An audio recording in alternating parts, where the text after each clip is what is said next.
Operation Domination is underway. The ultimate game plan to dominate your NFL experience. With your hosts, Dan You gotta be confident about your Achilles when you show up. Thornton, Yeah, I mean, I got him. Chris Hearing Dowhouse, about Mr. Appointments in fantasy and Adam LaRue. Don't hope to win. Be great and dominate. Well, all right. Operation Domination back in the building, 9:30 on a Wednesday night on the Fantasy Football Advice Network. Like we always are. Subscribe, hit the bell notification if you have not done so you get notified whenever we do content for you. And believe me, we will have tons of content for you throughout the offseason. Do not worry about that. If you feel so inclined, you can check out Operation Domination Football on your favorite podcast app. As always, I'm your host, Dan Mader, with Chase Thornton, Adam LaRue, and Christy all in the building. We'll have Chaz Filardi on from Sports Betting Weekly in the second half of the show to cash you guys some tickets. Speaking of Fantasy Football Advice Network, we have a playoff challenge league for free for you to join, and it's the last week to qualify for the grand prize that'll be given out after the Super Bowl has taken place. We partnered up with Smash Up Fantasy Sports with this great offer. We have weekly winner payouts up to $100 and the $1,000 grand prize, whoever gets the most points throughout the playoffs. It's DFS with a twist on Smash Fantasy Sports. So just go to the link that's in the description or in the comments, wherever you're watching this live, or if you're listening to it on podcast, it'll be there in the description as well. Click the link, join for free, look for the league, and look for Fantasy Football Advice Network. Gents, we got a lot to get into, so let's go ahead and just dive into it.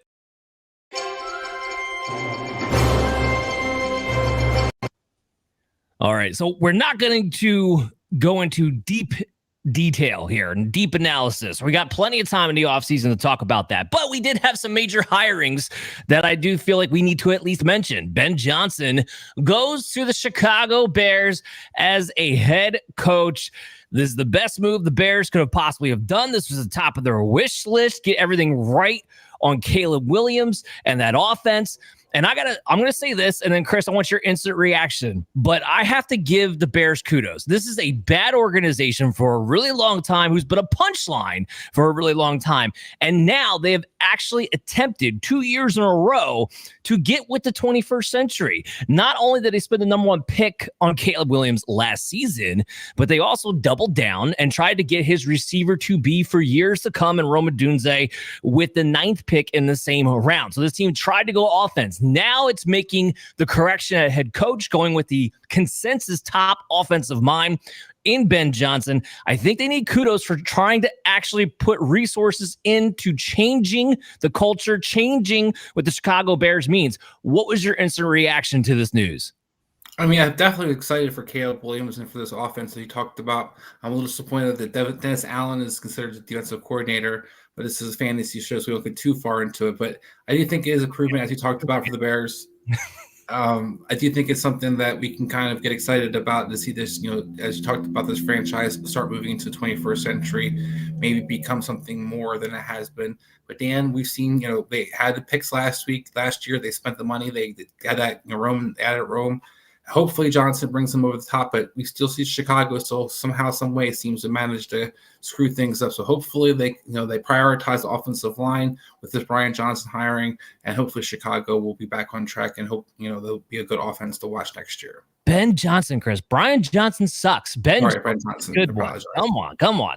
That's a running joke with us on the inside there. Josh McDaniels gets hired by the New England Patriots. Shouldn't come as a surprise. A little surprised, but not too surprised with Mike Vrabel being the head coach there. Adam, what was your instant reaction to this news? Yeah, not very surprised at all.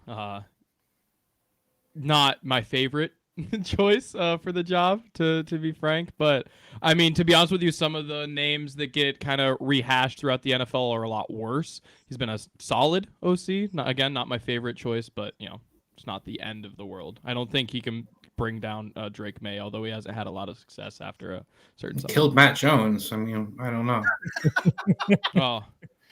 These are, look, I liked Mac Jones. I did. These are different levels of quarterback. Let's hope that proves to be true. And last but not least, official, like within an hour of the show going live, actually, even though we all kind of knew this was going to happen a couple days ago, Aaron Glenn gets hired by the New York Jets. I'm not a huge Aaron Glenn fan. I've been on record talking about this, saying that I don't know when Detroit's defense has done anything that's supposed to impress me. Even before they had all the hoopla injuries everybody wants to talk about this season, they've never been good this entire time. It's always been the Achilles heel of the team, even as the team got better. But here's what I am going to say. The more I thought about it, the more I was like, you know what? Aaron Glenn defensive style with this Jets defense, we'll talk about the offensive side of the ball, but the defense, it's going to work because with the secondary that they have, he can play his aggressive blitzing man-to-man because he has the corners that actually cover on the back end and the penetrators up front to get away with it. So I think it actually might work from a defensive scheme. I think the point's going to be who winds up being the offensive coordinator. That was my take on it. Chase, what was your instant reaction to this? Yeah, Sauce Gardner will cover up a lot of faults in a guy too. So yeah, I agree with you there that I like that fit, I guess, in terms of things. Listen, we know why this hire was made. He's a guy who has roots in the Jets organization, played for them there. And I think that this is much more a hire for a guy in the locker room necessarily than what they needed on the field. But that worries me a bit because when was the last time when we looked at the Jets organization, we were like, oh yeah, it's completely all the defense's fault. And they keep hiring defensive guys for head coaches and they keep hiring defensive guys and they keep hiring defensive guys. And meanwhile, they can't score their way out of a wet paper bag. They don't know anything about the quarterback position. As an organization, they haven't known anything about the quarterback position for decades now, it feels like. I'm not excited about the hire. I understand, I guess, why the hire was made. I don't think it was so much about X's and O's as much as it was about culture and about leadership and about a guy who has roots in the Jets organization. So I don't know. We'll see how it works out. But this was one that did not thrill me in any way. Good, Chris. I was going to say real quick, this reminds you, it was a long time ago, but it kind of reminds me of Todd Bowles going to the Jets. We talked about Aaron Glenn, his blitzing style. So Todd Bowles was a blitzing defensive-minded guy. This is the last time the Jets were kind of relevant, I guess, but it's going to be interesting to kind of see that fit, as Chase is alluding to. It's going to come down to the offensive coordinator. Now, I will say that one of the guys that they have on a short list would be very interested, and that's Clint Kubiak. And we know he's going to have his second round of interviews with Seattle, but he is on a short list now for the Jets as well with the Aaron Glenn hiring. So I think it's going to come down to the offensive coordinator to see exactly how well this is going to work out. But we'll dive into this much more detail and throughout the offseason. For now, it's time to get ready for said offseason. So hot in here. All right, Adam. So we're talking about quarterbacks and the quarterback position this show. We're going to try to dive into a little bit of what we might be able to try to add here this offseason and maybe some guys into the drafts. So let's start about talking about some of the guys that add, Adam. Is there any quarterbacks out there that you've seen that maybe kind of maybe flashed this season that you're going to try to add, or maybe even a guy that maybe you think has a chance to start next year? So what kind of quarterback flyers are you looking to take possibly this offseason? In terms of flyers, here's one that, I mean, look, in Superflex, I think what you're probably going to end up paying for Kirk Cousins right now is going to be worth it. I think it's more likely than not that he ends up with a starting job just given the state of the position. I'm not necessarily sure I would bet a lot on him, but for a third rounder to have a starter who has been successful in fantasy for a very long time, to have, at least an insurance policy at the quarterback position, I think I'd be willing to do that. Geno is someone that I'd be willing to buy depending on the value. I think he's probably someone that is being undervalued and often is a little bit higher of a cost. I think those would be the main two guys that I'm looking to as far as that you would consider flyers. Well, speaking of possible flyers, are you have any interest in maybe at Justin Fields or Daniel Jones this offseason? Justin Fields, I definitely do. I think he's going to likely wind up with a role here. I think he was pretty steady-handed as the starter for the Steelers at the beginning of the situation. I think that's going to be the biggest knock on him. I mean, could the passing offense have been better for the Steelers when he was there? Absolutely. But he wasn't turning over the ball, and I think that's what coaches are going to be more concerned about, having watched him with the Bears, so that's going to be a big improvement for him. Daniel Jones a little bit less so. I'm not saying that I wouldn't throw a third at him if it seemed like he was going to get a starting job and there was buzz in that direction. But he's not someone that I'm necessarily excited to go look out for. But if it's someone that, if he does get a job, especially at a job that's in a good spot, does have some rushing floor, and isn't the worst thrower of all time. Not necessarily super great, but not the worst. So some of the quarterback situations, Adam, that everybody wants a quarterback basically this offseason, and we're gonna help the draft in a second. Some of the guys that kind of pop to my mind are guys who maybe people want to replace, maybe not have the draft capital to do so, or maybe the picks necessarily do so. So one of the teams that pops to my mind is the Raiders. What's your view on Aiden O'Connell? I know a lot of people love Bryce Young, and I pointed out off the show how Bryce Young's numbers were very similar to Aiden O'Connell's numbers, but people don't sit there and have the same kind of reaction to what Bryce Young was doing versus what Aiden O'Connell. So what's your kind of view of Aiden O'Connell moving forward in that Raiders situation? He's another guy that I would be willing to invest in him, at least to a moderate degree, as kind of a flyer type of guy. If it seems like he's headed for a starting job, to me, I think it's likely that the Raiders want to move on. And I don't know, if he gets kind of lost in the shuffle there, if they move on. So that's my main concern with him. If it turns out that, he's leading for a position later in the offseason, he's definitely a name to keep up on. I think what people don't necessarily realize with him is, look, he's not great. But I mean, he was 12th in big time throw percentage this season. He wasn't necessarily turning the ball over at a crazy rate. He did move the ball. He got, the ball in guys' hands. There's worse options. I wouldn't treat him as more than an insurance policy in really any capacity. But again, there's worse quarterbacks out there, worse quarterbacks that get starting offers. Yeah, there are going to be guys who are going to get kind of opportunities to start. So let's talk about some of the guys that will be in this draft, Adam, and what your kind of take is early on. I know people have a strong viewpoint of what this quarterback class looks like, particularly when it comes to Shedeur Sanders. On and off the field, Shedeur seems to kind of have a lot of attention and scrutiny with him. What you're looking at when it comes to Shedeur Sanders, this is a guy you talked about a little bit a couple weeks ago that you weren't necessarily high on when it comes to Dynasty. Where are you sitting when it comes to spending your draft capital on Shedeur Sanders? Yeah, I'm personally not super excited about going out to draft him. Look, I think that there are some intangible things that he very clearly possesses, and I'm not going to knock that from him. I don't have a crazy low grade on him. I think he's a day 2 quarterback. I think he's a little physically limited. His mobility probably isn't going to be, even as much as we saw in college, which, there were some good things with his mobility, but it's not something that at the pro level you're necessarily building a scheme around. He's going to be able to get you a third down. He can, do the boot action stuff, but, things of that nature. He's also not someone with a crazy arm, and I think the biggest thing for me is I don't think he handles pressure especially well, especially from the outside edges, from the tackle spots. If his tackle gets beat, I think if it's in front of him and he sees it, the guards and the centers, if they get beat, I think he handles it pretty well. It's just kind of what's happening around him, the spatial awareness that I'm not necessarily sold on, but he's accurate. He's really poised. He can make some big, tough throws down the field despite some of those limitations. He's someone who can definitely separate his lower body from his upper body and, make throws on the run. So there's definitely some good things in his corner, and I'm not necessarily saying that he won't be a good player in the NFL. It's just not someone that I'm excited to draft highly in Dynasty. Yeah, right now I think that I can see the kind of flexibility in his range. This is a guy that I coming out to similar to Teddy Bridgewater. I think if he has an upside, it would probably be like a Tony Romo, a guy like you kind of talked about is kind of good in the middle range, the shorter throws. I think he's going to be a stud though, Adam. But I also understand that some people really love Cam Ward. What are your feelings on Cam Ward?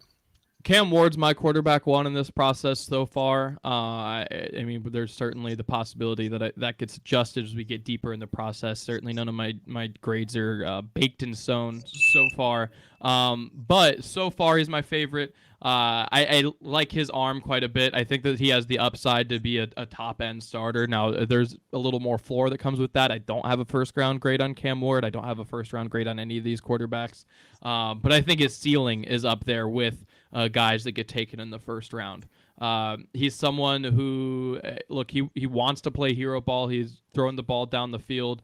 And I'm curious if that's something that he's going to be able to break away from at the pro level. But if he's able to, he has all of the skill set, the mobility, the ability to throw down the field accurately. I mean, we talk a lot about guys, they have potential, but he actually throws the ball really well. It's genuinely if mentally he can figure out the timing and the willingness to let a play die and live the fight that on third down rather than try to make the big play on second.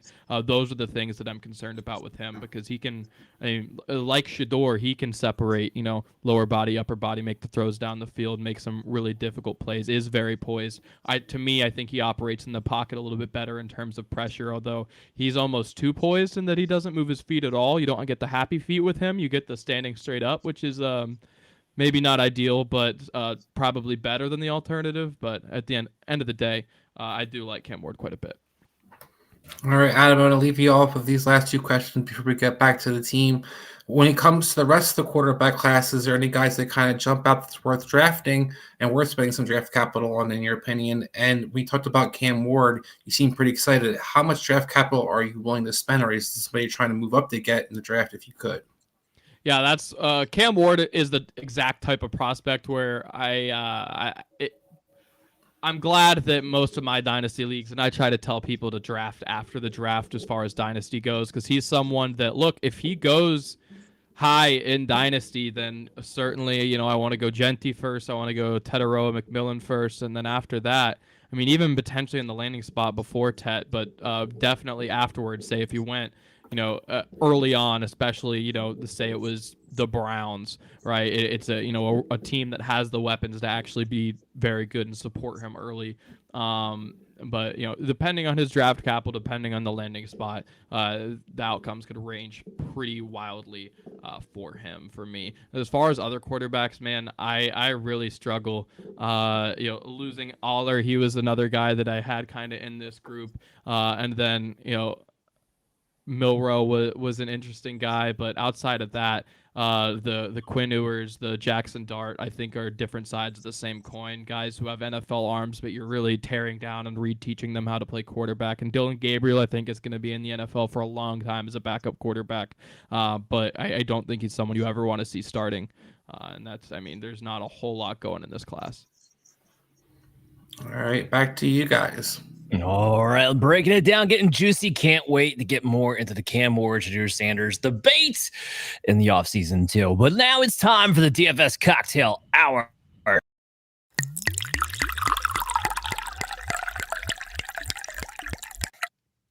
All right, gentlemen. Hey, this week, in honor of the freezing cold weather we've had across the country, severe below zero temps here in the upper Midwest, snow in the South, all over the place on beaches in Florida. It's been crazy. But we're making a winter daiquiri today. Lots of winter charm in that cocktail, but it's also a daiquiri, so we can, kind of dream of some more tropical times that are coming. But before we get to that, we need some lineup staples. So we're going to start at running back this week with what probably should be an obvious choice if people can get over the sticker shock. And of course, I'm talking about Saquon Barkley of the Philadelphia Eagles. He's the consensus RB1 in this week's rankings. He's coming off a monster 40-plus point game last week against the Rams. He definitely wasn't sliding or taking a knee. No, he was just chugging right for the end zone the whole time. So he's been on a tear all season. He's already torn up the Commanders twice this year. He's got a pair of 30-plus point DK performances against them there. And Washington allows the fourth most running back points this season. Lions, Jahmyr Gibbs just put up 38.5 against them in a loss last week. Barkley's the highest priced payer on DraftKings this week at $8,600. But for the points I think he's going to put up, he still rates, even at that high price point, he still rates as one of the absolute best values for the dollar based on the projections that I'm using here. So we're going with Saquon Barkley at running back. And then at wide receiver, we're going to play his teammate, Devontae Smith. Now, the weather in Philly wasn't going to let anybody throw last week if you watched that game. So Smith had a real modest game, only had like 6.1 DraftKings points, but he did catch all four of his targets, led the team in that respect. Weather won't be a factor this week. If you take a look at things, it's got a forecast right around 40 degrees. There's only about a 7% chance of precipitation. So the Eagles should be able to do whatever they want. And I think they will be able to against the Commanders defense there that allowed the 9th most points to, opposing wideouts as well. They give up some points even as they score them. So this game could be a shootout again, just like last week, just like last time out against Philly. Now, granted, Pickett played that game a lot, but I like getting multiple pieces of what I think should be a balanced attack from Philly in this game here. So if that Philly-Washington game then becomes the shootout that I envisioned, it only makes sense to get in on the Washington side of things. So we're going to go with Zach Ertz for our tight end at 4,300 here. He's coming off a perfect 5-for-5 day last week with a score. He's got a touchdown in 3 of his last 4 games.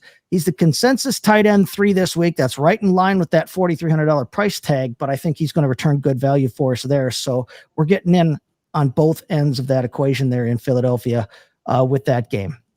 So now, before we talk about our quarterback position, we're going to get this winter daiquiri going here. So this is a recipe from Jamie Oliver. And no, it's not the comedian and HBO host, Jamie Oliver. We're talking Jamie Oliver from Drinks Tube here. Daiquiris are real simple drinks. There's just rum, citrus, and a sweetener. And that's what we're going to have here, okay? So we're going to use a Bacardi 8-year for the rum. So we're going to put 2 ounces of that in our shaker. All right. And then we are going to use an ounce of fresh squeezed clementine or clementine juice, depending on where you're from there. I literally squeezed this with my bare hands right before we came online, but we're going to put that in there as well. And then juice went everywhere. I saw on the screen. it was a mess. It's crazy.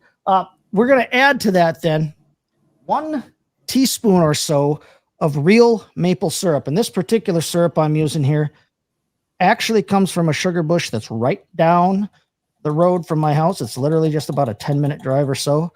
So, hey, drink local, y'all. That's my take on it. So that's all we got. Just 3 ingredients there. So before we shake it, we're also going to take a cinnamon stick here. We're going to break that in half, and we are going to toss that in there as well and get just a little bit of a rub off of that. Before I shake that, we need the quarterback. So I think any of the 3 more mobile threats for me at quarterback represent real great values this week. But I'm curious as to whom you guys are interested in and why you're interested in them. Now they walk right down in price. So you've got your highest priced option this week is going to be Josh Allen at $7,500, and from there they walk down in $500 increments to Jaden Daniels, Jalen Hurts, and then Patrick Mahomes. So there's some fluctuation there, and that'll limit what we can do or allow different things in the rest of the roster depending on where we go. So Chris, let's start with you while I shake this thing up. Who are you looking at quarterback here this week, and why do you want him in your lineup? I think all those 3 options are kind of guys you can consider, but I'm going to probably go with Jalen Hurts, the guy that it's the cheapest of the 3, a guy who had 18 points and 16 points despite having not great games the last 2 weeks. So I think he has the upside with the potential to throw more, but also you see him using his legs a lot. This Washington Commanders defense isn't really good in the red zone. So I think overall Jalen Hurts is to me the value and a guy who can let me build the rest of my roster as well. All right, Adam, we've got 1 vote for Mr. Hurts there in Philadelphia. Who are you going with this week and why? I'm going with Jaden. I think the differentiator for me is I can't trust Jalen to throw the ball right now. I don't think I've seen a good passing performance from him in about a month. It's been brutal, and I'm worried that the running the ball. I mean, he's the best in the business, or at least up there behind the Allens and the Lamars. It's throwing, man. I think that the drop that I'm going to get rushing from Jalen to Jaden is more than made up for by his passing ability in a game like this. Their matchups this season have been close. I believe there was even a mid-30s matchup. I'm going to take the guy that can throw the ball a little bit better. I think he's been one of the better passers of the 4 in the playoffs or this season. All right, and I am going to, now that that's shaken up, I'm going to strain that here into my pre-chilled coupe glass while I listen to Dan tell me who you think you want this week and why you're going with him in your lineup. Well, first of all, just putting the disrespect on Patrick Mahomes here, oh, we're not even going to consider him. Blah, blah, blah, blah.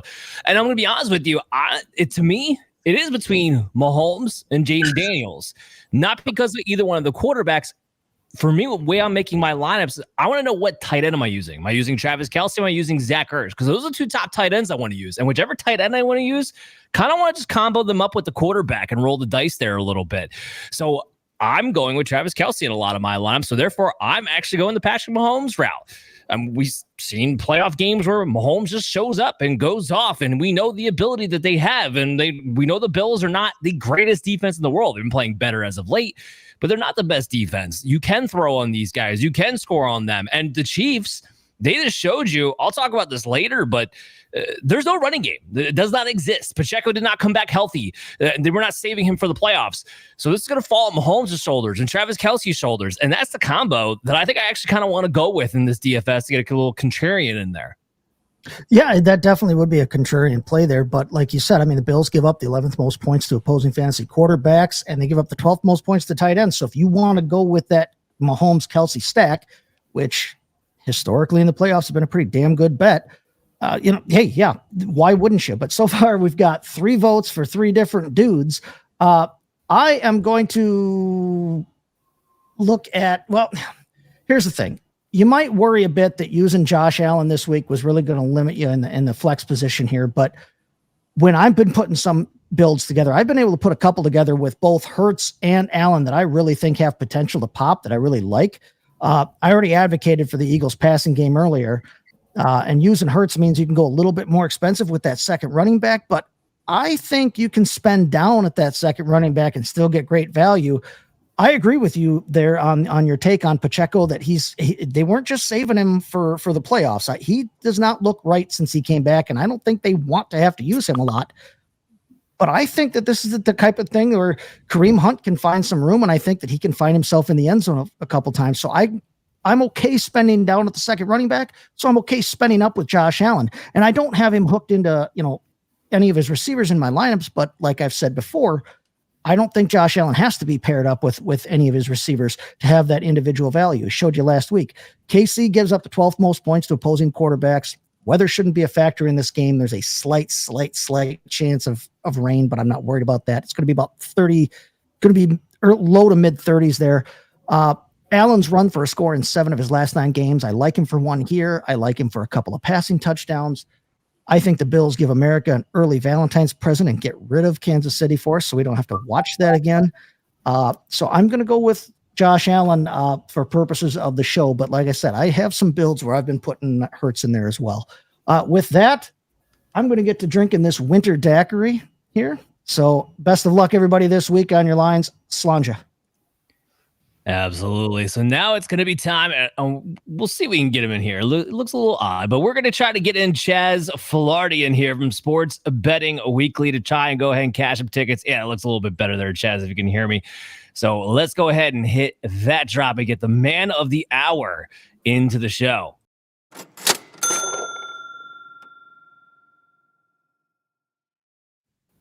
It's time to cash some tickets. It's with the guy, with the man, with the legend who's on vacation or about to be on vacation. Let's get introduced. And now, the moment you've all been waiting for. He's the #1 betting expert in all of sports. The one, the only, Chaz Filardi!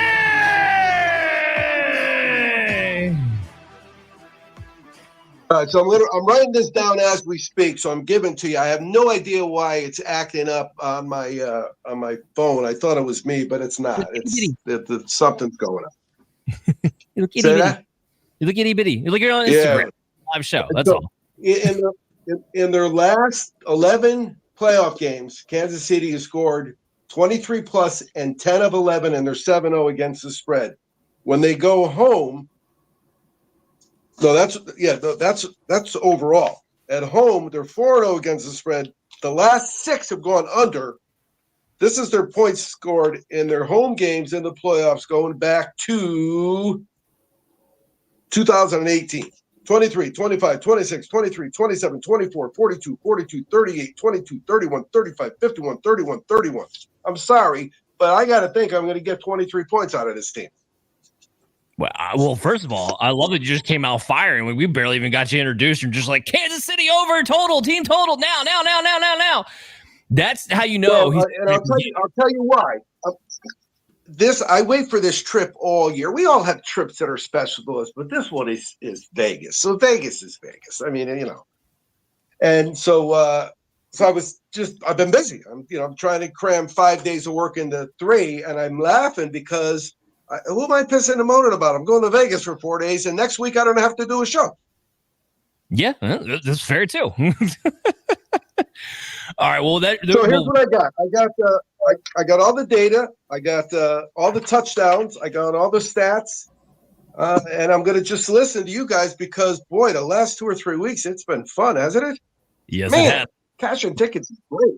Between you and the player props, man, it's been hitting like wildfire. It's been fan-freaking-tastic. So I'm going to back you up a little bit. Go ahead. I will let you know that I have every week I have told people these are not my plays. I'm cashing other people's plays. So I'm not taking credit for any of your plays. I appreciate the love, Chaz. You know we always spread it for you as well. All right, so now we came out firing with Kansas City team total over right off the rip, guys. We're going to back it up a little bit because we do have the first conference championship game I want to talk about, which is going to be the 3:00 game between the Commanders and the Philadelphia Eagles. And if you haven't known by now, during the regular season, the Commanders were 10-7 against the spread, and the Eagles were 11-6 against the spread. This game right now is sitting with the Eagles at -6.5 and an over/under of 47.5. Now, I do think the weather might be affecting this a little bit. There's been some movement towards that over/under getting more towards 45, and the line for the Eagles getting more towards 6 because everyone's just feeling the Commanders right now. So, Chaz, when you're looking at this game, you're looking at some of these lines. What are you looking at for this game? The first thing that jumps out at me is that when you look at the regular season stats for rushing, passing, and points, and you look at the playoffs, there's some disparaging things, and you see a couple of them right to 50. So Kansas City got 50 yards rushing, right? That's true, isn't it? In their game as a team, I'm pretty sure the playoff game for more than 50. I don't have it right in front of me. I'll pull it up, but I'm pretty sure they got more than 50. Yeah, pull up what did they get at rushing yards in the playoffs? Because ESPN didn't have. I think he's right. The breakdown for the playoffs. Because Hunt only had 44 yards, so Pacheco had like 13. Or I don't even think he had it. Hunt had 44. Pacheco had 14. Mahomes had 14. As a team, they did get 50 because Xavier Worthy had -8 yards and Matt Ariza had -18 yards. So that's why they actually wound up with a 50. So that jumps out at me because that number, I mean, throw that number in the trash, right? That ain't going to help you in a playoff game. You're not going to do that now. And part of that, I think the other one was the Charger game. Yeah. So that's what I'm saying to myself. At this point in the year, how much of the regular season do I hold for? Now, you got, of course, this is the third time around. When you got the third time around for two teams, anything could happen. So let me read you some of the stats I've got for the Washington. In the first quarter overall, 0-5 against the spread their last 5. In the second half, 5-0 against the spread in their last 5. In the second half, they've scored 13 plus and 5 of 5. And for the game, they've scored 23 plus and 7 of 8. Now, on the road in the first quarter, they're under 0-6-1. So 7 bets, you won 6, 1, you got your money back. In the second half, they've scored 13 plus in the last 3 on the road. But since 2006, Washington is 3-0 in road playoff games. 2016, my bad. 2016. Philly, on the other hand, in the first quarter, 5-1 against the spread. They've scored 7 plus and 6 of 6. I think one of those was a pick 6. I think I won with them on a pick 6. That was so cool. And I will do that this week. This has nothing to do with anything. Both these games, I will have a ticket. Will there be a defense or a special teams touchdown on both of these games? Yeah, I don't think you could parlay that. They won on a few pick 6s last first half. Yeah, there was a lot of them because I keep track of the plays, and we'll go over the touchdowns later. But in the first half, 7-1-1 against the spread. Philly is. This is all overall. They've allowed less than 10 and 4 of 4. In the second half, they scored 12 plus and 4 of 5. And for the game, the last 11, they're 8-2-1 against the spread, and they've scored 22 plus and 13 of 14. 22 plus and 13 of 14. I'm going to circle that one. I'm coming back to that later. At home, first quarter, scored 7 plus and 5 of 5. In the first half, they've allowed 10 or less and 9 of 10. In the second half, they've been over their last 3. For the game at home, 5-1-1 against the spread in their last 7. They scored 22 or less. No, they're 5-1-1 in their last 7. And in those 7 at home, they've allowed 22 or less in all of them. They're in the games at home, they've scored 20 plus and 13 of 13. So now I got 2 notes. Because I'm running late, I was literally at the kitchen table cooking salmon and doing the data. But those 2 jumped out at me for that game. So I got a first quarter where the Eagles score. They score 22 overall, and they score 20 at home. But that point spread, I don't know. What's the team total on that? It might be right in that range, right? It'd be right in that range at 47.5. And again, some books have it already moving down to 45. Yeah, so I'll have to look at that. But, it wouldn't be the first bet I made that lost by a half a point. Those are always fun. When you're right on that hairline. No, I know. Look, we're talking about the Eagles, and we're talking about the Commanders to start off the segment. And before I get to my player props and stuff like that, I mean, look, I want to go around the room here. I want to see what everybody thinks of what this game is gonna wind up. So, Adam, I'm going to start with you. You hear the Eagles are -6.5. You hear the over/under right now is 47.5, possibly moving down. What do you think about this game? I mean, should we be on the Commanders with this tidal wave run, or are they just ultimately not a good enough roster to truly contend with the Eagles in this light? I know they came back and won earlier in the regular season, their second meeting out, but do you think there's another upset on the bounds here for the Commanders? I think it depends on the weather. I think if this is a game where that becomes a factor, I think they're screwed, because between the two, like, you're gonna get their ball shoved down your throat when it comes to the Eagles' run game, right? The Commanders themselves have been one of the worst run defenses in the league this year. The only way that I think the Commanders rather have a swinging chance in this is if the weather is such that they can throw the ball and kind of keep in the game. And I think if they're able to, Jaden has the night and day difference. Look, is there some things that maybe there's some regression to the mean with Jaden? Probably, at least I think. But night and day difference with how he handles pressure from the collegiate level to the NFL level. I mean, a genuine crazy improvement. A part of that is, look, the Eagles' pass rush to me is like, I know their secondary has been lights out, and they've been really good. The pass rush is what scares me about playing the Eagles. When I play the Eagles, that's what scares me. And so for him to be someone who has been very good about either finding the guy that's wide open down the field and has actually been chucking it down the field way more than he did in college, especially against pressure. I think if he's able to throw, he matches up really well against this Philadelphia defense. It's just, if you get some rain in there, you get some snow, comes a run game. They're rough, even though the Eagles' run defense hasn't been very good. But it's no Saquon, it's no what the Eagles have going on. No, that's fair too. I mean, and I will say for the weather wise, at least temperature wise, it's going to be winter cold, but it's not going to be like what we've been dealing with throughout most of the country over this past week. We're talking like -7 degrees. It ain't going to be that level of cold. Chris, what do you think is going to happen in this game? Do you have any inkling on those numbers? Eagles -6.5, over under 47.5, and just your overall take? I think those numbers are pretty fair. I mean, I think the Vegas is pretty much on it. I think as the game's going to be in the 20s, more than likely high 20s. I do like the Eagles in this game. I know everybody's on the Washington's boat, and I know everybody loves Jaden Daniels, but let's not forget, until that fourth quarter, Washington's offense had done absolutely nothing versus the Eagles' defense for those first 6 or 7 quarters, I should say, of the two matchups between this earlier in the season. Jaden had an incredible run where they had 3 or 4 touchdown passes in that last quarter, came back and rallied to win in the mid-30s. But I think this is going to be a game a little bit different, where we've seen the Eagles prioritize a running attack. We've seen Saquon Barkley dominate. Sam Cosmi got hurt last week for Washington's offensive line. It continues to get banged up. I think there's just so many things for Washington. You talked about the roster. I think the Eagles roster is the bit more talented roster. I think this team's going to win. I like that. I tend to agree with you too. Chase, you got anything else to add to there? I still think the game goes over, though. I still like points being scored in this thing in bunches. I tend to lean Philadelphia winning it. My heart wishes that the Commanders would. I think it'd be really neat to see Jaden Daniels in the Super Bowl. I think it'd be really fun to see that team do that and Terry McLaurin and turn him loose. But I do think it's the Eagles here.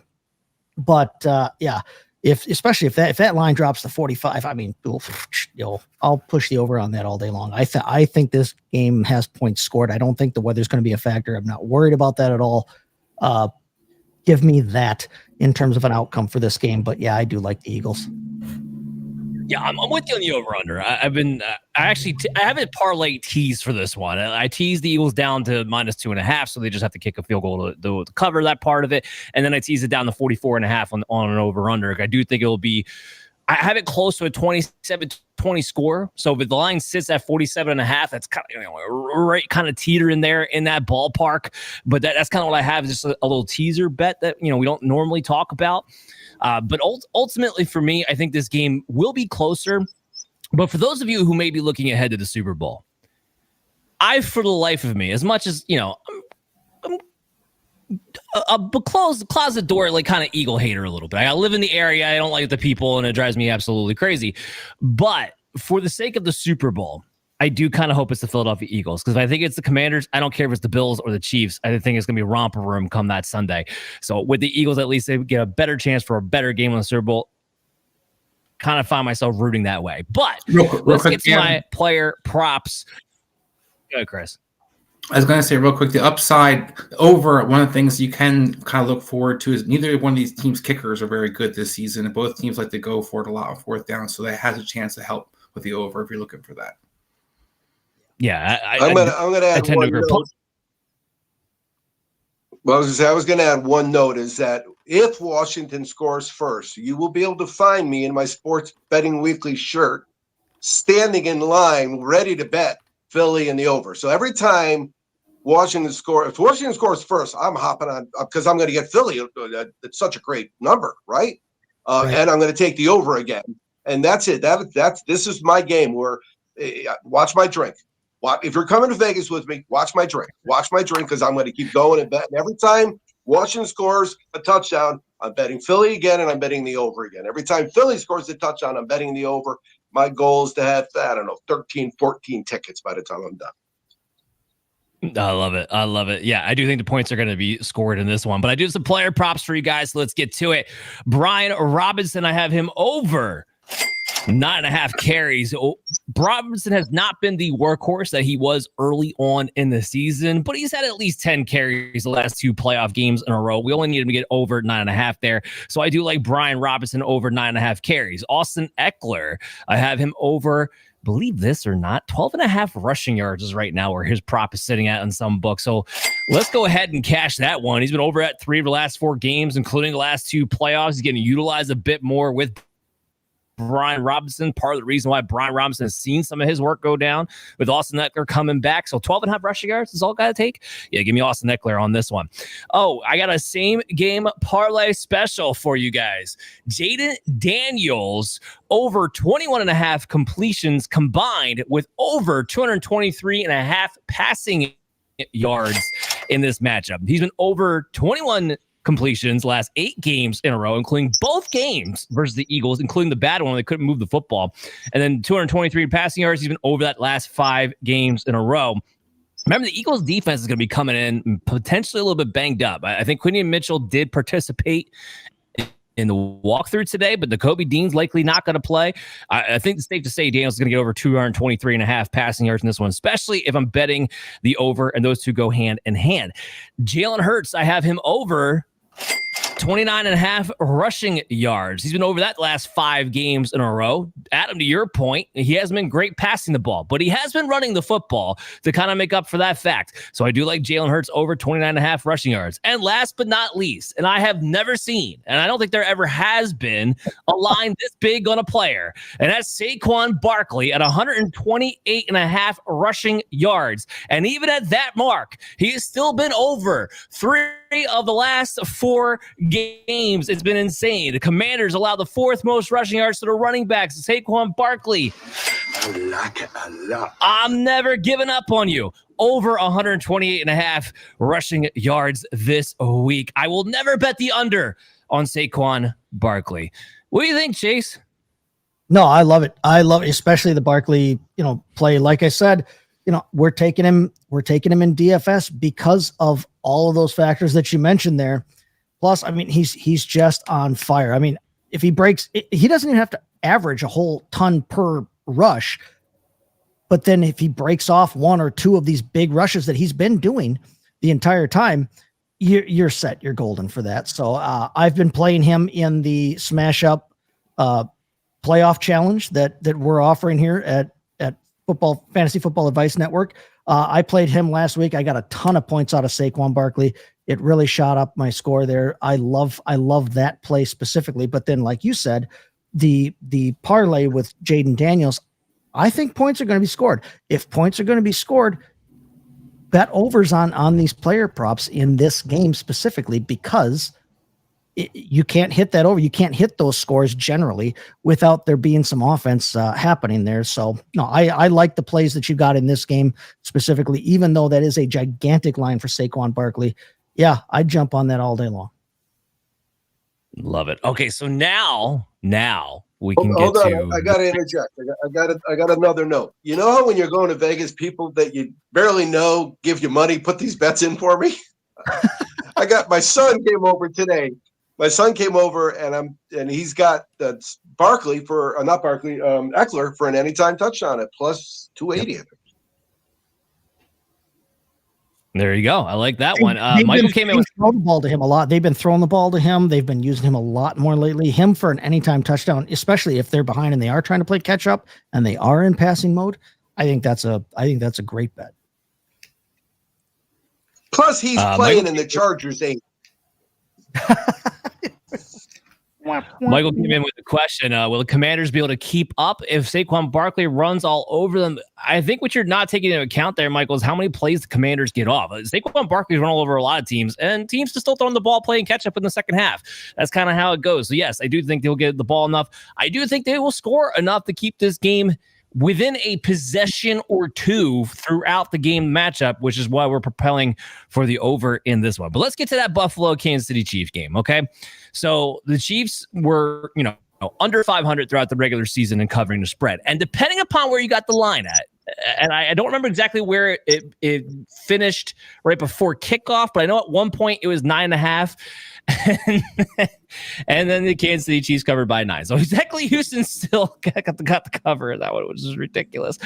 But yes, so we have that going on. Buffalo Bills, of course, were better 10-7 against the spread. The line right now is sitting at Kansas City -2, with another 47.5 over under in this matchup. And again, the weather similar to Philadelphia it's going to be winter cold, but not freezing, which is kind of surprising for Kansas City. But we're not talking 10 degrees. We're actually talking 35 plus degrees potentially in this game, and less weather than what we're going to see in Philadelphia. So I am not as concerned about scoring points not being able to be had, at least due to weather. Now, we do have two offenses that have kind of been playing inverted football over the last few weeks. So that could come into play too.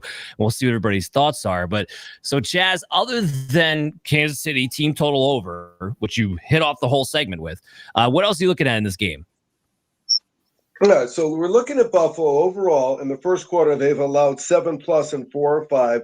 For the game, they've scored 24+ and 13 of 14. And ironically, the only one they didn't score was New England, where they got beat by New England. On the road in the first quarter, over 7-1-1.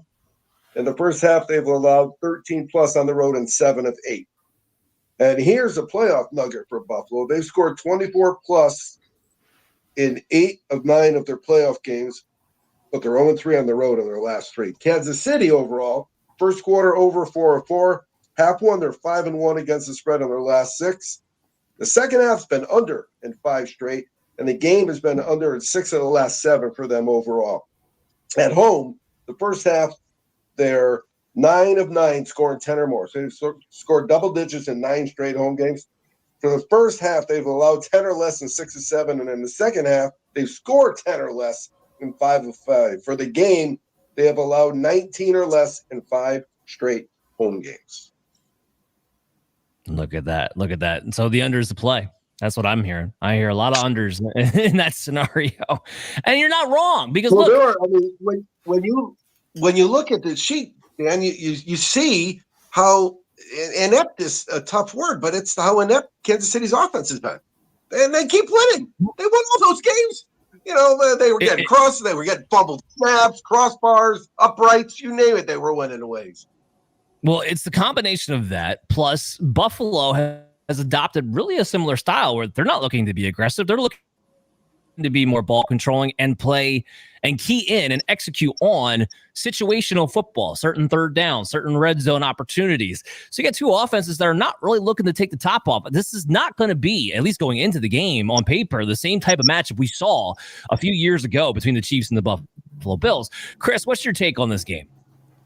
Yeah, I agree. It's not going to be the same kind of game, but I do think it's going to be a fairly high-scoring game. Both these teams are very comfortable playing in these elements you talked about. It's going to be like paradise for them.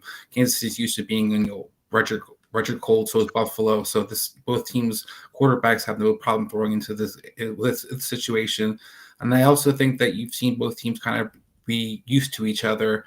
Chaz was talking about, the going back and forth and betting over the Eagles. I think this is a game that whenever Kansas City scores, I'm going to be betting on the over for Buffalo because I think Buffalo can right back down the field and kind of matches that. They've been able to do that most of the season. Kansas City is similar. So I think that you're going to kind of see that a shootout evolve, not necessarily be either team being aggressive like you talked about, Dan, but I think both teams, as the fourth quarter kind of hits, both these teams' defenses aren't, top notch. So I think both his quarterbacks can move the ball when need be. Yeah, I agree with you that the second half over, and Chaz, maybe you got something on the second half over for this game. I feel like that might be a decent play, especially talking about these two good quarterbacks at the end stretch. Yeah, you know what? I think if I was going to lean, what Chris said got me thinking. I'm thinking maybe I'll do the same thing. Kansas City scores. All of a sudden, I got Buffalo getting good points, right? And then because Kansas City has not scored, and they say, listen to this. This is overall. This is their last 1, 2, 3, 4, 5, 6, 7, 8, 9, 10 games. They've scored 10 or less in 9 of them in the second half. They probably won every single one of them. Yeah, they won by 2. They lost. They won by 3. They won by 2. They won by 2. They won by 8. They won, and they got beat by Denver. So yeah, you know what? That second half I really think that this second half is going to be based on what happens in the first half. If it's a low-scoring first half, yeah. But if it's a high-scoring first half, it may become a defensive battle in that second half. Again, that's how they won games all year. It's been just edging out the other team, and that's essentially all they've had to do. But Chris, who do you think wins the game? This is tough. I mean, my heart says Buffalo. I think Buffalo's due, but Kansas City seems to always win. I'm going to go with Buffalo, Dan. I think you just echoed my exact sentiment, but I do have Buffalo money line. I have a unit on it just to appease my heart a little bit, because sometimes you do have to appease the heart. Adam, what do you got in this game? Right there with both of you. I want it to be the Bills. I think that on paper they feel like the team that should win, but boy, oh boy, is beating the Chiefs in the AFC Championship at Arrowhead, is that a task? So should be a good game. I think both these games should be good games. I'm going with the Bills, but I'm terrified about it. I mean, Chase, do you feel any more confident in the rest of us, or are you just like Kansas City all the way? No. Kansas, no. I already said, I think Buffalo gives us an early Valentine's present to America and gets rid of the team that we're all tired of watching, tired of seeing. Nobody wants to see the three-peat outside of a very limited radius around the city of Kansas City, Missouri. So no, I'm going with the Bills here. I think they will win. I think Josh Allen is playing lights out right now. I don't think he's going to be denied this time around. It feels weird betting against the Kansas City Chiefs, but no, I think Buffalo has it this time around. I think they have the Chiefs number here, and I like the Bills finally getting back to the Super Bowl. Josh Allen, the real MVP of the league. All right, well, I do have some player props. If you don't want to have to bet the line with your heart because it is such a 50-50 toss-up, I do have some things I am pretty confident that we can bet on in this game. So first of all, I got another same game parlay special for you. James Cook over 13.5 carries and over 54.5 rushing yards. I talked about how this team has kind of introverted and played more time control. And over the last 2 playoff games, James Cook's been a heavy part of that. 23 and 17 carries over those last 2 games. And he's been pretty productive over the mark on the yardage as well. Kansas City is a team that if you commit to the run, especially on the edges, you could do so. It just teams usually don't have the typically ability to do that. But we did see Joe Mixon have a pretty good game against them last week. So James Cook, I like him over the 13.5 carries and over the 54.5 rushing yards. I also have Travis Kelce over 70.5 receiving yards. He's returned to form, guys. I mean, he was just putting it all back. He did his thing with Taylor Swift. It's playoff time. It's crunch time. Now, all of a sudden, Travis Kelce gets going. You know, over the last 2 games, out of nowhere, he's had a 31% target share and had a good game last week against Houston Texans, too, on top of it. Yeah, I'm going to take Travis Kelce, shows up once again in the playoffs, and gets over 70.5 receiving yards. Here's one I feel icky about, but kind of like I got right on Pacheco with the data screaming at me. Well, now the data's screaming at me at another Kansas City Chief running back, and that's Kareem Hunt. Over 33.5 rushing yards. He's been over that 3 of the last 4. He had 60 yards the last time he played Buffalo. And kind of like I mentioned before, we got the answer to the question, were they saving Pacheco for the playoffs? The answer is no. Pacheco is flat out not Pacheco coming off the injury right now. Kareem Hunt, for all it's worth, is the lead back, but 33.5 rushing yards. He might only need 4 attempts to be able to do that. He might only need 5 or 6. And that's kind of what he's been getting, 8 plus 10, somewhere around there. So I do like that in a low number for the guy who right now is the lead running back for the Kansas City Chiefs. And then last but certainly not least, Khalil Shakir, over 55.5 receiving yards. He's been the most consistent receiver the Bills have had, although not flashy. But he's been over at the last 2 games, and the slot receiver is what you want to use to attack the Kansas City Chiefs secondary. And on these playoffs, he has had a 28% target share on the team. So I like the volume with a lower receiving yard mark. So Khalil Shakir over 55.5 receiving yards. Adam, what do you make of that? Yeah, I like him. Those are some good. I mean, you're always going to get me on the Khalil Shakir bet. That's like the given for me. I think it's a good line. A good matchup for him. I'm with you. I think James Cook makes a ton of sense. I think this is throughout most of the season, you would want to get in a shootout with the Chiefs. In the playoffs, especially, I mean, you've seen it. Like, I wouldn't want to be in a shootout with the Chiefs. I would want to control the clock and be able to run the ball, especially when they can't. The Chiefs can't. And that's why guys like Kelce, or I also I like Hollywood Brown a little bit as well. I'm not going to knock him too hard for having the bad game against Houston. I liked what I saw in the first 2 games he had healthy. And I mean, look, that Houston duo that they've got a cornerback is sick. So I'm not going to knock him too hard. That's another guy that I like, but I like all the plays that you've made as well here. All right, we're on board. I'm loving it. All right, so here's what I want to do. Because we're not gonna have a show next week, guys. There's no football game. We're gonna take a week off. We'll come back and do a Super Bowl preview. So there's gonna be no show next week. So let's do an early Super Bowl matchup prediction and winner of the Super Bowl. Let's just have a little bit of fun here to close out this show. So Chaz, we'll start with you as our guest. And I know this isn't in the data. I know this isn't in the betting, but just to have a little fun here, what do you think? Who are of these 4 teams? Who's the Super Bowl matchup? Who's the Super Bowl winner? Well, once I leave the sports book after the last game, I'm selling footballs. That's what I'm looking at. All right. So who am I going to sell the most football teams to? Well, let me ask you, Kansas City. Yeah, of course I'm going to sell theirs because I got the Super Bowl 54 in our inventory, and I got the Super Bowl 58. And so this would be a three-peat. Never, right? When's the last three-peat I've done? I've never done a three-peat ball. So you know what? If they win, I'm okay with that. Washington, I don't know I don't know if they can beat Philly, but my son loves the fact that rookie, record thing. No one other rookie's done it. This kid could do it. He's ice cold. The difference, like you were saying, between LSU and now on the field, he looks like he's in his third or fourth year. I don't like Philly people, but we got a couple bars in San Diego. I don't know. I could sell some footballs to these guys, especially once they're drunk and singing that song they sing. But honestly, I would be proud to sell a Buffalo Bills football for all those generations of Buffalo Bills fans that never had a chance. I mean, how many times were they there? I remember the one where the guy forgot his helmet.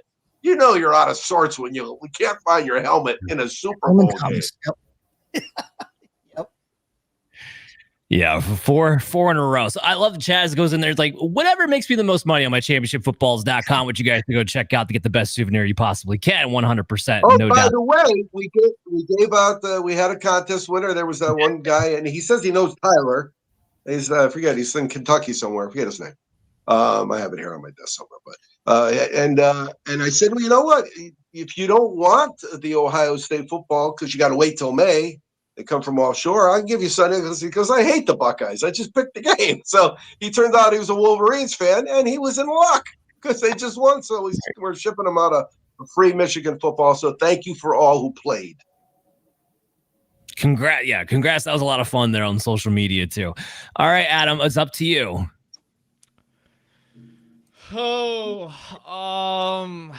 I will not be making many friends up in the Northeast. Unfortunately, I don't want this to happen. I'm going to pick the Eagles defeating the Buffalo Bills. Oh! That's a bold statement. I like it though. I like it. That's the role I want to say. All right, Chase, up to you, buddy. No, hey, I'm going Buffalo over Philadelphia. I think Buffalo finally gets that monkey off their back. They forget Scott Norwood. They forget Thurman Thomas missing his helmet. They forget all that, the 4 straight years of heartbreak. They get rid of that acronym. Boy, I love losing Super Bowls, BILLS. They get rid of all of that. I think they take it over Philadelphia. If it somehow ends up being the Commanders, I still think it's Buffalo over the Commanders. So I'm taking Buffalo all the way. Chris, what do you got? What's your early prediction? The more we talk about it, Dan, the more I'm just already down my Bills pick. I'm going to go with the Chiefs over the Eagles. That's how it all started. The Philly special will not happen this time. The Chiefs get the victory they should have got back then, and the Chiefs win the game. I think Kansas City is due. I think, Dan, it doesn't matter if will Kansas City actually coach offensively. If they actually use the firepower they have at their disposal, especially with the receivers like Hollywood Brown, with Xavier Worthy, with Hopkins. It's been a long time since Mahomes has had the plethora of weapons to actually throw the ball to. I'm a little concerned about the offensive lines for the other teams. I think are very good in Buffalo and very good for the Eagles. But I think overall, I just see the Eagles kind of somehow, some way choking it out and the Chiefs winning. No, I don't want to see it. You guys realize it's going to be like the Commanders and the Chiefs because none of us are going that way. Just to put my staple on it, I'm taking Eagles, Bills. But unfortunately, I think in that matchup, the Eagles are actually the worst matchup for the Buffalo Bills. So I think it would be the Philadelphia Eagles as much as I wouldn't want to see it. No. But that would be kind of my prediction there. I think the Eagles defense makes all the difference when it comes to that Buffalo Bills matchup. If in fact that were to be the case.